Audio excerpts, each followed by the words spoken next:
Doctor, cancer म्हणजे काय व तो संसर्गजन्य रोग आहे का? आपल्याला एखादा जखम होते शरीरावर आणि ती जखम कालांतराने भरते आणि जखमेच्या जागेवर स्किन वाढते, हे आणि नॉर्मल स्किन पहिल्यासारखी येते. हे झालं निसर्गक्रम. म्हणजे ज्या भागाला जखम झालेली आहे त्या भागाला त्याच प्रकारच्या सेल्सनी कव्हर करणे. कधी कधी एखाद्या ठिकाणी एखादी ॲबनॉर्मल पेशी तयार होते आणि तिच्या पुन्हा वाढ व्हायला लागते. मग एकाच्या दोन, दोनाच्या चार होऊन त्याच्यामध्ये गाठ तयार होते. कधी कधी ती गाठ फुटते. तर अशा प्रकारची जी अनियंत्रित, अनावश्यक अशी जी पेशींची वाढ झालेली असते त्यालाच कॅन्सरची गाठ असं म्हणतात. आता कॅन्सर संसर्गजन्य आहे का, हा जो मुद्दा आहे ह्याच्यामध्ये हा संसर्गजन्य नाही. हा एकत्र राहण्यानं, एकमेकाचे कपडे शेअर करण्यानं किंवा शरीर संबंधातून होत नाही. किंवा एका ताटात जेवू का आम्ही, असं काही प्रश्न असतात पर्टिक्युलरली अशिक्षित लोकांचे. मग आम्ही बरोबर राहिलं तर चालेल का, आम्हाला तर काही होणार नाही ना. तर हा संसर्गजन्य नाहीये, त्याच्यामुळे तसं काळजी करायचं कारण नाही. किंवा पूर्वीच्या काळी टीबीच्या पेशंटला किंवा लेप्रोसीच्या पेशंटला बाजूला ठेवलं जायचं, तर तसं काही करायची गरज नाही. दुसरा प्रश्न असा आहे की पुरुषांमध्ये कॅन्सर कशा प्रकारचे असतात, काय प्रकार असतात किंवा त्याचे लक्षणे कशी असतात? कॅन्सर हा स्त्री, पुरुष, लहान, मोठा, म्हातारा वगैरे असं कुठलाही भेदभाव करत नाही. स्त्रियांमध्ये कॅन्सर होतात, पुरुषांमध्ये कॅन्सर होतात, कोणत्याही वयोगटात कॅन्सर होऊ शकतो. पण जेव्हा आपण पुरुषांमधील कॅन्सरच्या बाबतीत बोलायचं असतं त्यावेळेस आपण ज्या भागात राहतो, जिओग्राफिकल कंटेक्स्टमध्ये ज्यावेळेस आपल्याला बोलायचं असतं त्यावेळेस आपल्या भागामध्ये जे कॅन्सर्स आपण पुरुषांमध्ये पाहतो त्याच्यामध्ये मुख्यत्वे करून आपल्याकडे असलेलं कॉमन व्यसन जे आहे की तंबाखू खाणे, गुटखा खाणे, मावा खाणे, त्याच्यानंतर अल्कोहोल कन्झम्पशन किंवा स्मोकिंग ह्याच्याशी रिलेटेड असणारे कॅन्सर जास्त प्रमाणात दिसतात. उदाहरणार्थ तोंडाचे कॅन्सर, अन्ननलिकेचे कॅन्सर, ह्यांचं प्रमाण आपल्यामध्ये पुरुषांमध्ये जास्त प्रमाणात दिसतं. तर हे झालं पुरुषांमधल्या कॅन्सरचं. आणि कॅन्सरच्या लक्षणाबद्दल जर म्हणायचं झालं तर कॅन्सरची लक्षणं असं कुठला एक लक्षण नाहीये. तर कॅन्सर ज्या भागाला झालेला असतो ते भाग काय आहे आणि तो भाग काय काम करतो किंवा त्याचं ठिकाण काय आहे ह्याच्यानुसार त्याची लक्षणं बदलतात. त्यामुळे एक असं कुठलं ठिकाण नाहीये. तरी पण आपण जेव्हा परत आपल्या भागाबद्दल बोलतो त्यावेळेस तंबाखू रिलेटेड जे कॅन्सर्स आहेत ते कॉमन आहेत. तर त्याच्यामध्ये तोंडामध्ये न भरणारी जखम तयार होणे, ती जखम वाढत राहणे, सुरुवातीला ही जखम दुखत नाही, बऱ्याच वेळा कॅन्सरची गाठ खूप जास्त प्रमाणात वाढते त्या ठिकाणी आणि ती तिथल्या नसांना इन्व्हॉल्व करते, त्याच वेळेस दुखतं. त्याच्यामुळे कॅन्सरच्या गाठी ह्या पहिल्या दुसऱ्या स्टेजमध्ये दुखत नाहीत. त्यामुळे न दुखणारी जखम शरीरावर कुठेही असेल किंवा तोंडात असेल तर ते कॅन्सरचं लक्षण असू शकतं, असतोच असं नाही. तर ते एक लक्षण आहे. त्याच्यानंतर आपण अन्ननलिकेच्या कॅन्सरच्या बाबतीत जर बोलायचं झालं तर जेवताना सुरुवातीला घास अडकल्यासारखा वाटणे, नंतर घास अडकणे, पण आपण ते घास जेवताना पातळ करून खायला लागतो, मग आपल्याला उतरतं. म्हणजे हे आपण शिकत असतो, ती व्यक्ती शिकत असते की मला पाणी पिलं तर घास उतरतो माझा. पण आपल्याला पूर्वीसारखा जर घास नेहमीसारखा जेवता येत नसेल तर ते आपण अलार्मिंग साईन म्हणून घेतलं पाहिजे आणि आपण आपल्या डॉक्टरांना दाखवलं पाहिजे. भले तो कॅन्सर नसेल, दुसरा काहीतरी प्रॉब्लेम असेल, पण आपल्याला वेळेवर उपचार मिळू शकतो. आता ह्याच्यानंतरचं जे कॉमन आहे ते जठराचा कॅन्सर. त्याच्यामध्ये भूक कमी होणे, जेवण न जाणे किंवा सारखं पोट भरल्यासारखं वाटणे, काळ्या रंगाची संडास होणे मधून अधून, संडासच्या सवयीत बदल होणे, त्याचबरोबर संडास वाटे रक्त जाणे, हे आपल्या अन्नमार्गाशी निगडीत काही कॉमन सिम्पटम्स आहेत. मूत्रमार्गाशी निगडीत सिम्पटम्स म्हणजे की लघवीतून न दुखता रक्त जाणे. आता ज्यावेळेस खडा असतो त्यावेळेस पण लघवीतून रक्त जातं, पण बऱ्याच वेळा मुतखड्यामुळे ज्यावेळेस रक्तस्राव होतो त्यावेळेस पेशंटला खूप यातना असतात, प्रचंड दुखत असतं. त्यामुळे एक ब्रॉडली स्पीकिंग न दुखणारा लघवी वाटे होणारा रक्तस्राव हा आपण कॅन्सरच्या दृष्टिकोनातून तपासला गेला पाहिजे. तर हे कॉमन कॅन्सर्स आहेत पुरुषांमधले आणि त्याची ही लक्षणं. तर त्याचप्रमाणे आपल्याकडे स्त्रियांना होणारे कॅन्सर आणि कॉमन कॅन्सर काय सांगता येईल? जसं आपण पुरुषांच्या बाबतीतल्या कॅन्सर बद्दल बोललो, तसं आपल्याकडे महिलांमध्ये ही व्यसनाचे प्रमाण कमी आहे. त्यामुळं महिलांमध्ये तोंडाचे कॅन्सर्स हे कमी प्रमाणात आढळतात. पण स्त्रियांमध्ये आढळणारा सगळ्यात कॉमन कॅन्सर जो आहे तो गर्भाशयाच्या पेशवीच्या मुखाचा, ज्याला सर्व्हिक्स किंवा मराठीत ग्रीवा असं म्हटलं जातं, त्याचा कॅन्सर आहे. त्याचबरोबर तितक्याच प्रमाणात आढळणारा दुसरा कॅन्सर म्हणजे स्तनाचा म्हणजे ब्रेस्टचा कॅन्सर आहे. तर ह्याच्यामध्ये आपण स्त्रियांच्या बाबतीत बोलत असताना हे 2 कॉमन कॅन्सर असले तरी तिसरा जो कॅन्सर आहे तो आहे अंडाशयाचा म्हणजे ओव्हरीचा कॅन्सर. तर अशा प्रकारचे हे कॅन्सर्स महिलांमध्ये कॉमनली आढळतात. त्याचबरोबर अन्ननलिकेचे कॅन्सर आढळतात, जठराचे आढळतात, आतड्याचे आढळतात, सर्वच प्रकारचे आढळतात. लक्षणं आतड्याच्या कॅन्सरमध्ये, जठराच्या कॅन्सरमध्ये, अन्ननलिकेच्या कॅन्सरमध्ये जी लक्षणं पुरुषांमध्ये आढळतात तशीच आढळतात. पण स्त्रियांच्या बाबतीत जर आपल्याला बोलायचं झालं तर कोणत्याही स्त्रीला एखादी घट्ट लागणारी गाठ की जी आपल्या पंजाला म्हणजे तळव्याला, हाताच्या तळव्याला जर लागत असेल, ह्याच्यामध्ये सगळ्यात महत्त्वाचं एक पब्लिक ट्रेनिंग अवेअरनेस किंवा हेल्थ कॉन्शियस जर आपल्याला जर समाज घडवायचा असेल तर प्रत्येक स्त्रीनं महिन्यातनं एकदा तरी आपली स्वतःची स्तन आपण स्वतः तपासलं पाहिजे. पण ते तपासत असताना ते आपल्या तळव्यानी तपासावं, ना की बोटांमध्ये पकडून. कारण बोटांमध्ये पकडलं तर बऱ्याच जणांच्या छातीमध्ये गाठी आढळण्याची शक्यता असते. पण जेव्हा तळव्यानी बघताना, फ्लॅट हँडनी बघताना ज्यावेळेस एखादी गाठ लागली तर ती गाठ तपासण्यासाठी आपण डॉक्टरांना अप्रोच झालं पाहिजे, डॉक्टरांना भेटलं पाहिजे. हे झालं स्त्रियांच्या बाबतीतल्या स्तनाच्या बाबतीत. आणि दुसरा कॉमन कॅन्सर जो आपण आधीच बोललो की तो म्हणजे गर्भाशयाच्या पिशवीचा. आता ह्याच्यामध्ये मुख्यत्वे करून 2 भाग आम्ही करतो. एक म्हणजे स्त्रिया की ज्यांची पाळी चालू आहे आणि ज्या स्त्रिया की ज्यांची पाळी बंद झालेली आहे. म्हणजे एक साधारणतः वय वर्ष 50च्या पुढच्या आणि वय वर्ष 50च्या आधीच्या. ह्याच्यामध्ये व्हॅरिएशन असू शकतं. कुणाची पाळी 45 वर्ष जाते, कुणाची 52व्या वर्षी जाते. हा भाग जरी सोडला तरी पाळी गेलेल्या स्त्रीमध्ये जर समजा कधीही रक्तमिश्रित अंगावरचं जाणे किंवा रक्त अंगावरचं जाणे किंवा पांढरा पदर जाणे अशा जर गोष्टी घडत असल्या तर पाळी गेलेल्या महिलांनी त्वरित आपल्या गायनेकोलॉजिस्टला किंवा आपल्या डॉक्टरांना कन्सल्ट करणं गरजेचं असतं आणि गरजेनुसार तपासण्या करायला पाहिजेत. आता पाळी चालू असणाऱ्या स्त्रियांमध्ये मासिक पाळीमध्ये महिन्याला रक्तस्राव होत असतो. मग त्याच्यामध्ये आपण डिफरन्शिएट कसं करणार, कसा फरक करणार? तर ज्या स्त्रियांमध्ये शरीर संबंधानंतर रक्तस्राव होतो किंवा पाळी सोडून मध्यंतरी जर रक्तस्राव होत असेल तर त्यांनी पण त्या दृष्टिकोनातून आपल्या डॉक्टरांना कन्सल्ट करायला पाहिजे.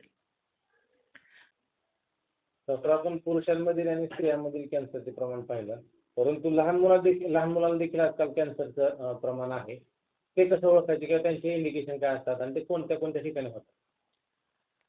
लहान मुलांमध्ये जर आपण एक बिलो 16 इयर्स जर आपण एज ग्रुपचा विचार केला तर त्या वयाच्या ग्रुपमध्ये म्हणजे जन्मल्यापासून 16 वर्ष वयापर्यंत जर विचार केला तर ह्या मुलांमध्ये हाडाचा कॅन्सरचं प्रमाण थोड्या जास्त प्रमाणात आढळतं.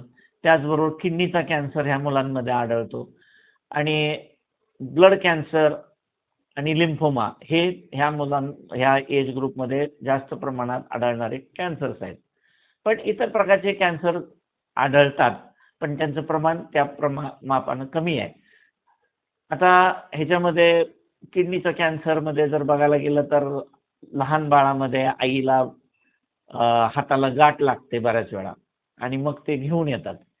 पायाला सूज यायला लागते. आपण म्हणतो की लेकरू खेळताना पडलंय किंवा क्रिकेट खेळताना बॉल लागलाय आणि त्यावेळेसपासून सुजलाय.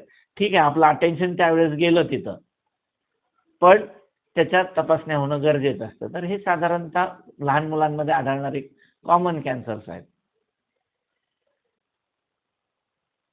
डॉक्टर, कॅन्सरच्या काही टेस्ट असतील किंवा कसं ते ओळखायचे किंवा त्या म्हणजे डॉक्टरांनी कशा ओळखायचे असं टेस्ट असेल तर त्या संदर्भात काय सांगता येईल? कॅन्सरचं निदान करण्यासाठी टेस्ट असतात, बरोबर आहे. आता ह्याच्यामध्ये काय आहे की कॅन्सरचं फायनल डायग्नोसिस हे नेहमी त्या गाठीतून किंवा त्या आजारात म्हणजे पर्टिक्युलरली समजा गाठ असेल तर त्या गाठीचा तुकडा काढणे, ब्लड कॅन्सर असेल तर पाठीतून म्हणजे बोन मॅरो ज्याला आपण म्हणतो त्याच्यातून रक्त काढून तपासणे, ह्या सगळ्या गोष्टी अतिशय आवश्यक असतात. 2 गोष्टीसाठी असतात. एक, जी सस्पेक्टेड गाठ आहे किंवा जो सस्पेक्टेड आजार आहे तो कॅन्सर आहे की नाही. कॅन्सर असेल तर आता ह्या मागच्या 25 ते 30 वर्षामध्ये टेक्नॉलॉजीचा ॲडव्हान्समेंट आहे, मेडिकल सायन्समध्ये खूप ॲडव्हान्समेंट झालेलं आणि विविध प्रकारच्या टेस्ट अवेलेबल झालेल्या आहेत, ज्याच्यामध्ये आपण काही आजारांमध्ये जेनेटिक स्टडी पण करू शकतो. तर त्या दृष्टिकोनातून आपल्याला ट्यूमर मार्कर स्टडी असतो. तर हे करणं गरजेचं आहे सध्याच्या काळामध्ये. कारण पूर्वी जर तुम्ही 31-35 वर्षापूर्वी जर आपण बघितलं तर ह्या टेस्ट अवेलेबल नव्हत्या किंवा ह्या नव्हत्या. सायन्स वॉज नॉट डेव्हलप इथपर्यंत. पण मागच्या 30 ते 35 वर्षामध्ये वैद्यकीय शास्त्रामध्ये मोठ्या प्रमाणात संशोधन झालेलं आहे आणि आपल्याला माहिती चांगली मिळालेली आहे. आणि वैद्यकीय शास्त्र एक शास्त्र असं आहे की जे कायम शिकत राहतं. म्हणजे जरी एखाद्या आमच्या कलिगचं वय 70 असलं तरी तो विद्यार्थीच आहे, मी 58चा असलो तरी मी विद्यार्थीच आहे आणि आमच्यात नवीन तयार झालेला सर्जन सुद्धा विद्यार्थीच आहे. कारण आम्ही कायम विद्यार्थी असतो, नवीन नवीन शिकत असतो आणि नवीन टेक्नॉलॉजी आत्मसात करून त्याप्रमाणे पेशंटला जास्तीत जास्त बेनिफिट देण्याचा आमचा प्रयत्न असतो. बऱ्याच वेळा असं होतं की बेनिफिट देताना पेशंटची फायनान्शियल कंडिशन ही बऱ्याच वेळा अडथळा ठरते. पण अपार्ट फ्रॉम दॅट एखादी गोष्ट आपल्याला पास ऑन करायची असेल तर त्याच्यातलं जे ज्ञान आहे ते आपण पूर्णपणे पास केलं पाहिजे. तर आपला मूळ प्रश्न असा आहे की कॅन्सरचं निदान कसं केलं जातं. तर कॅन्सरचं निदान करण्यासाठी एकदम जे फायनल टेस्ट आहे त्याला म्हणतात tissue biopsy report. Tissue biopsy म्हणजे त्यातला तुकडा काढणे आणि त्याचा रिपोर्ट कॅन्सर म्हणून येणे. मग त्याचे प्रकार, उपप्रकार ह्या सगळ्या पुढच्या गोष्टी आल्या.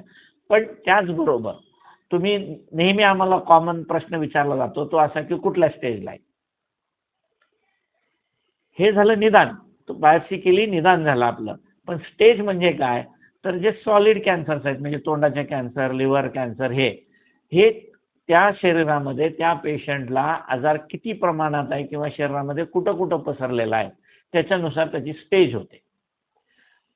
युजली आमच्याकडे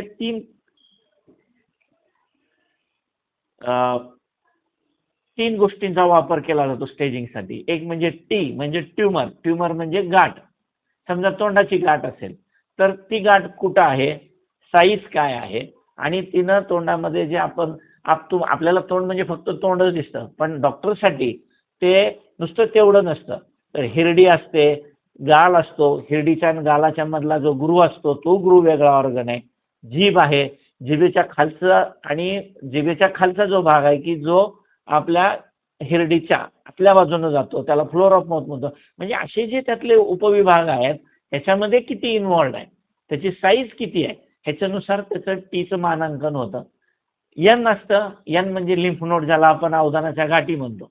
तर शरीरामध्ये प्रत्येक भाग हा त्याच्या एका ड्रेनेज सिस्टीमनं ड्रेन केला जातो आणि त्याचं जे पहिलं स्टेशन असतं ते लिम्फ नोड असतं. आपण गावाचं ड्रेनेज बघतो तर सगळ्या घरातनं आलेलं पाणी एकत्र करून ते पुढे वाहून नेलं जातं. पुन्हा त्याला तशाच प्रकारच्या मोठ्या पाईपलाईन भेटतात, त्याची आणि मोठी पाईपलाईन होते. तर हे जे शहराची जी ड्रेनेज सिस्टीम असते तशीच शहराची ड्रेनेज सिस्टीम असते. तर ह्या ड्रेनेज सिस्टीमचं पहिलं स्टेशन असतं त्या भागातले लिम्फ नोड्स. ते किती वाढल्यात, त्यांची साईज काय, नंबर ऑफ नोड्स किती वाढलेले आहेत त्याच्यावर एन ठरतं. आणि यम म्हणजे मेटास्टॅसिस. मेटास्टॅसिस म्हणजे तो त्याचा एरिया सोडून त्याला आम्ही म्हणतो लोकल म्हणजे त्याचा गाल किंवा तोंडातला भाग.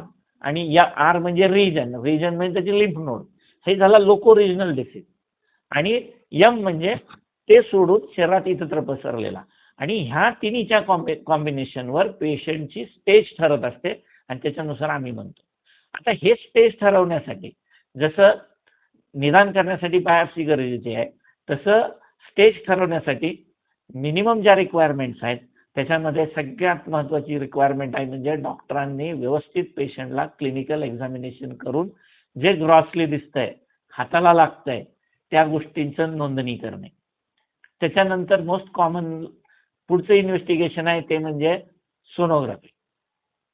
त्याच्यानंतरचं इन्व्हेस्टिगेशन जे आहे ते सीटी स्कॅन, MRI. आताच्या काळामध्ये गेल्या 10-15 वर्षापासून सगळ्यांना कळालेलं ते म्हणजे पेट स्कॅन. आता ह्याच्यामध्ये फरक काय काय आहे? सोनोग्राफीमध्ये ह्याला आम्ही रिअल टाइम इन्व्हेस्टिगेशन म्हणतो. रिअल टाइम म्हणजे ज्यावेळेस सोनोलॉजिस्ट बघत असतो त्यावेळेस त्याला जे दिसतं ते त्याने लिखित स्वरूपात देतो. ती इमेज दुसरं कुणीच वाचू शकत नाही, ते फक्त त्यांनाच माहीत असतं. So this is called real time. दुसरं सीटी स्कॅन आणि MRI. सीटी स्कॅन आणि MRI मध्ये आपल्याला गाठ त्या भागात कुठं आहे, किती आहे, कुठं कुठं शेजारच्या भागाला चिटकली ते कळतं. त्याच्यानुसार स्टेजिंग बदलतं. आणि पेट स्कॅन मध्ये एक इंजेक्शन दिलं जातं. त्या इंजेक्शन नंतर पूर्ण शरीराचं स्कॅनिंग होतं. ह्या इंजेक्शनचं वैशिष्ट्य असं असतं की जो भाग ग्लुकोज जास्त प्रमाणात वापरतो त्या ठिकाणी ते औषध जाऊन बसतं. नॉर्मल मेंदू आणि किडनी हे ऑर्गन ग्लुकोजचा वापर जास्त करतात. त्याच्यामुळं नॉर्मल किडनी आणि ब्रेन ह्यांच्यामध्ये जरी अपटेक झाला त्या इंजेक्शनचा तरी ते नॉर्मल असतं. नॉर्मल किडनी ते करतात. पण ॲबनॉर्मली ज्या ठिकाणी ते औषध जाऊन बसतं ते त्या स्कॅनमधून लोकेट होतं आणि त्याच्यानुसार त्याचा रिपोर्ट प्रमाणे आपण किती आजार पसरलेला आहे त्यानुसार ठरवतो. आता समजा तोंडाचा कॅन्सर आहे, तो तोंडाला पण आहे, मानेत पण पसरला आहे आणि समजा तो जर शरीरात हाडात इतरत्र पसरलेला असेल, फुफ्फुसात पसरलेला असेल, लिव्हरमध्ये गेलेला असेल किंवा अजून कुठं पसरला असेल तर त्याला मेटास्टॅटिक डिसीज म्हणतो आणि तसे आजार हे 4थ्या स्टेजचे असतात. म्हणजे हे ठरवणं जास्त महत्त्वाचं असतं. पुढचा भाग येतो की आता आपण निदान केलं, स्टेज ठरवली, पुढं उपचार काय. तर बऱ्याचशा कॅन्सर्समध्ये स्टेज 1, 2 आणि स्टेज 3 काही कॅन्सरमध्ये ह्याच्यामध्ये आपल्याला प्रायमरीली ऑपरेशन करता येतं किंवा सध्याच्या काळामध्ये जर ट्यूमर खूप मोठा असेल आकाराने तर त्याला रिडक्शन करण्यासाठी किमोथेरपीचा वापर केला जातो. त्याला न्यू ॲडज्युव्हंट ट्रीटमेंट म्हणतात. न्यू ॲडज्युव्हंट ट्रीटमेंट नंतर पुन्हा ऑपरेशन करून रेडिएशन दिलं जातं. सो हे कॉम्बिनेशन आहे, हे सगळं कॉम्बिनेशन आहे आणि ते प्रत्येक क्लिनिशियन त्याच्या अनुभवाने आणि गाईडलाईन्सनुसार ठरवतात आणि ते दिलं जातं. ह्याच्यामध्ये जगभरामध्ये मग आपण बार्शीत असू, सोलापूरला असू, पुण्यात असू, मुंबईत असू, अमेरिकेत असू, लंडन, इंटरनॅशनल गाईडलाईन्स आहेत त्याच्याप्रमाणेच उपचार दिला जातो. म्हणजे बार्शीत आहे म्हणून उपचार कमी आहे, मुंबईत आहे म्हणून उपचार जास्त आहे किंवा अजून कुठं आहे म्हणून काय असं काय नसतं. अवेलेबिलिटी चेंज होते, फॅसिलिटी वाईज चेंज होऊ शकते. उदाहरणार्थ काही फॅसिलिटी बार्शीत नाही आहेत, बोन मॅरो ट्रान्सप्लांट बार्शीत नाही आहे. मग त्या अशा काही गोष्टींसाठी आपल्याला मोठ्या सेंटर्सचा आधार घ्यायला लागतो. लसीकरण आहेत का? आतापर्यंत कॅन्सरची जी वाढ आहे ती वाढ अनियंत्रित असते हे सगळं खरं आहे. पण काही कॅन्सर्समध्ये एखाद्या व्हायरसमुळे आजार होतो कॅन्सरचा असं लक्षात आल्यानंतर पर्टिक्युलरली एक लिम्फोमा, बर्किट लिम्फोमा आहे की जो एक व्हायरसमुळे होतो ते कन्फर्म आहे. दुसरी गोष्ट आता आपल्या बार्शीमध्ये खूप मोठ्या प्रमाणात त्या गोष्टीचं काम झालेलं आहे, तो म्हणजे सर्व्हिक्सचा कॅन्सर, म्हणजे स्त्रियांमध्ये आढळणारा गर्भाशयाच्या पेशवीचा कॅन्सर. तर ह्याच्याबद्दल वैशिष्ट्य सांगायचं म्हणलं तर जसं वेगवेगळ्या प्रकारचे व्हायरस असतात, आता सगळं जगभरात येऊन गेलेला कोरोना व्हायरस आहे. कोरोना व्हायरस आता पूर्वीपासून आहे, पण तो एक असा होता की ज्याच्यामध्ये त्यानं स्वतःला त्याचे बदल झाले होते आणि तो खूप मोठ्या प्रमाणात त्रासदायक ठरला होता. त्याच्यामुळे हा वेगळ्या प्रकारचा कोरोना व्हायरस. तसेच HPV नावाचा एक व्हायरस आहे, ह्युमन पॅपिलोमा व्हायरस. हा सुद्धा खूप कॉमन आहे. आपण जिथं बसलोय त्या ठिकाणी सुद्धा तो प्रेझेंट आहे. आत्ता तुमच्या शरीरावर प्रेझेंट आहे, माझ्या शरीरावर प्रेझेंट आहे. हा इतका कॉमन आहे. पण ह्याच्या काही प्रजाती आहेत, त्या प्रजाती कॅन्सर डेव्हलप करण्यासाठी सक्षम आहेत. म्हणून आणि मग हे स्त्रियांमध्ये व्हायरस जातो कुठून, तर हा जातो पुरुष स्त्री संबंधातून. पुरुषाच्या लिंगावर असलेले व्हायरसेस स्त्रीच्या योनी मार्गात जातात आणि तिथंच लॉज होतात. मग पुरुषांमध्ये पुढचा प्रश्न येऊ शकतो की मग पुरुषांमध्ये का नाही होत हा कॅन्सर त्या प्रमाणात त्या व्हायरसमुळं? पुरुषांमध्ये होतो, कमी प्रमाणात होतो, पण पुरुषाचं लिंग हे शरीराच्या बाहेर आहे, स्वच्छता करता येते आणि पुरुष स्वच्छता करू शकतो, त्यामुळे तो तिथं टिकून राहत नाही. त्यामुळं त्याला तिथं टिकून राहून आजार डेव्हलप करण्यासाठी संधी मिळत नाही किंवा वेळ मिळत नाही असं म्हणूयात. पण स्त्रियांमध्ये संबंधानंतर ज्यावेळेस तो ट्रान्सफर होतो त्यावेळेस त्याच्यामध्ये आजार करण्यासाठी लागणारा जो वेळ असतो, बरं हा काही कालावधी 8-15 दिवसाचा, महिन्याचा नसतो, हा दशकांचा असतो. 10-10 वर्ष 20 वर्ष लागतात तो डेव्हलप व्हायला. कुणाची इम्युनिटी कमी असेल तर लवकर होतो, पण हा एक आहे. आणि ह्याच्यासाठी आपल्या बार्शी शहरामध्ये असलेल्या कॅन्सर हॉस्पिटलमध्ये, जिथं मी 1997 ते 2010 पर्यंत काम केलं आणि त्या प्रोजेक्टचा मी एक अविभाज्य घटक होतो आणि त्या प्रोजेक्ट अंतर्गत जवळजवळ मी 5,000च्या वर शस्त्रक्रिया केलेल्या आहेत स्त्रियांवर. तर त्याच्यामध्ये असं आढळून आलेलं आहे की स्त्रियांमध्ये होणारा जो पॅपिलोमा व्हायरस आहे, व्हायरसमुळे होणारा जो कॅन्सर आहे, त्याचं प्रमाण हे 90 ते 95% जास्त आहे. म्हणजे तो it is responsible for 95% women's की तो कॅन्सर डेव्हलप व्हायला. आणि म्हणून हाच बेस धरून हे HPV व्हॅक्सिन तयार केलं गेलेलं आहे. परत आता मी तिथं नाही आहे, परंतु त्या हॉस्पिटलमध्ये त्या सेंटरला HPV व्हॅक्सिनेशनचा सुद्धा एक खूप मोठा प्रोग्राम राबवला गेलेला आहे, ज्याच्यामध्ये शाळेत जाणाऱ्या विद्यार्थिनींना दिलेला आहे आणि त्यांचं पुढच्या आयुष्याचं फॉलोअप केला जातो की त्यांच्यात किती सापडणार ते. तर हे अशा प्रकारचे ह्याचे स्टडीज आहेत आणि आता बऱ्याचशा इंटरनॅशनल कंपन्यांनी ह्याच्यावरचं व्हॅक्सिन आणलेलं आहे आणि लवकरच बार्शीच आपलं पुण्याची सिरम इन्स्टिट्यूट त्याच्यावर व्हॅक्सिन आणते. तर हे व्हॅक्सिन फक्त आता ह्या व्हॅक्सिन बद्दल असं आहे की असं म्हणतात की with the first sexual contact a girl get infect with HPV virus. म्हणून ते जे आहे ते एखाद्या मुलीला तिचा सेक्शुअल लाईफ चालू करण्यापूर्वी दिलं गेलं पाहिजे, तर त्याचा फायदा होतो. क्लेम होतो की नाही सगळ्यांनी घेतलं तरी चालतं, तो भाग निराळा. डॉक्टर, कॅन्सर हा पूर्णतः बरा होऊ शकतो का? ह्या प्रश्नाचं उत्तर असं सरळ सरळ मला हो किंवा नाही असं देता येणार नाही. कारण खूप गोष्टींवर कॅन्सर बरा होणं किंवा न होणं हे अवलंबून आहे. सगळ्यात महत्त्वाचं असतं, मगाशी मी उपचार पद्धतीवर बोलताना सांगितलं की T, N आणि M हे आमच्यासाठी म्हणजे ब्रह्मा विष्णू महेश आहेत. तर ह्याच्यामध्ये त्यांचं काय आहे, किती आजार आहे, ह्याच्यावर त्याचा पुढचा आउटकम अवलंबून असतो. आता एखादा पेशंट ज्यावेळेस आमच्याकडे येतो त्यावेळेस त्याला सांगितलं समजा आपण की बाबा तुझा आजार जास्त आहे, अमुक आहे, पण हे आपण करूयात, बघू. त्याचा पहिलाच प्रश्न असतो, मग होणार तर काही नाही ना? म्हणजे हे उत्तर असं इतकं सोपं नाही आहे. पण पूर्वीच्या काळामध्ये कॅन्सर म्हणजे कॅन्सल म्हणजे आयुष्यच कॅन्सल असा जो समज होता तो खूप बदललेला आहे किंवा आपण बदलू शकतो. हे 100% जरी नसलं तरी हे 70% ते 80% पेशंटमध्ये आपण स्टेज वाईज बदलू शकतो. अर्ली डायग्नोसिस आणि अर्ली ट्रीटमेंट हे 2 गोष्टी जर आपण पाळल्या तर कॅन्सरला आपण चांगल्या प्रकारे खूप कालावधीसाठी कंट्रोल ठेवू शकतो. दुसरी महत्त्वाची गोष्ट म्हणजे कॅन्सरच्या परिभाषेत कॅन्सरमधून एखादा पेशंट बरा झाला असं आम्ही कधी म्हणतो, जेव्हा एखाद्या पेशंटचं कॅन्सरचं निदान होऊन त्याचा पूर्ण उपचार होऊन जर पुढची 5 वर्ष तो कॅन्सर फ्री राहिला तर त्या पेशंटला आम्ही तो त्या कॅन्सरमधून मुक्त झाला असं म्हणतो. तरी पण कधी एखाद्या 5% पेशंटमध्ये तो पुन्हा कधीतरी उर्वरित आयुष्यात उद्भवू शकतो.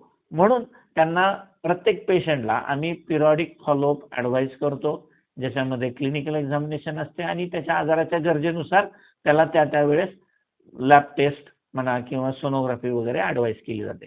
त्यामुळं आता ह्याला मी दुसरं एक पॅरलर उदाहरण देऊ शकतो की जे आपण सहज मान्य करतो. समजा मला डायबिटीज झाला किंवा तुम्हाला डायबिटीज झाला, तुम्हाला BP झाला, तर तुम्ही डॉक्टरांकडे जाता. रोज रेग्युलर महिन्याला जाता, तपासण्या करता आणि गोळ्या खाता, मग तुमचा डायबिटीस बरा होतो का? जातो का उपचारानं? पूर्णपणे जात नाही. तसंच बीपी जातो का? नाही जात. पण तुम्ही त्याला छान प्रकारे कंट्रोल ठेवू शकता. तसाच आपण कॅन्सर सुद्धा छान प्रकारे कंट्रोलमध्ये ठेवू शकतो. आता माझी प्रॅक्टिस बार्शीमध्ये जवळजवळ आजच्या तारखेला 29 वर्ष होऊन 30वी वर्ष चालू आहे. याच्यामध्ये अन्ननलिकेचा कॅन्सर झालेले जवळजवळ नाही म्हटलं तरी 25-25 वर्ष आयुष्य लाभलेले पेशंट आहेत, की ज्याला पूर्वी वर्ष 2 वर्ष सुद्धा मिळत नव्हते. तोंडाचा कॅन्सर झालेला माझा मागचाच पेशंट 98 साली केलेला ऑपरेशनचा पेशंट 1 महिन्याखाली येऊन गेला. म्हणजे सांगायचा मुद्दा असा आहे की जर तुम्ही रेग्युलर फॉलोअप ठेवला, रेग्युलर तपासण्या केल्या. बरं, दुसरी गोष्ट अशी असते की कसं ह्या पेशंटला जितकी लॉंगिव्हिटी मिळते तितके थोडेफार नाही म्हटलं तरी उपचाराचे काही दुष्परिणाम दिसून येतात. जसं आयुष्य वाढेल तितकं, कारण काही कॉम्प्लिकेशन्स इमिजिएट असतात, काही डिलेड असतात आणि काही लेट असतात. डिलेड म्हणजे काही दिवसांनी येणारे, काही महिन्यांनी येणारे, काही वर्षांनी येणारे, आणि लेट म्हणजे 10 वर्षांनी, 5 वर्षांनी, 20 वर्षांनी होणारे काही गोष्टी असतात.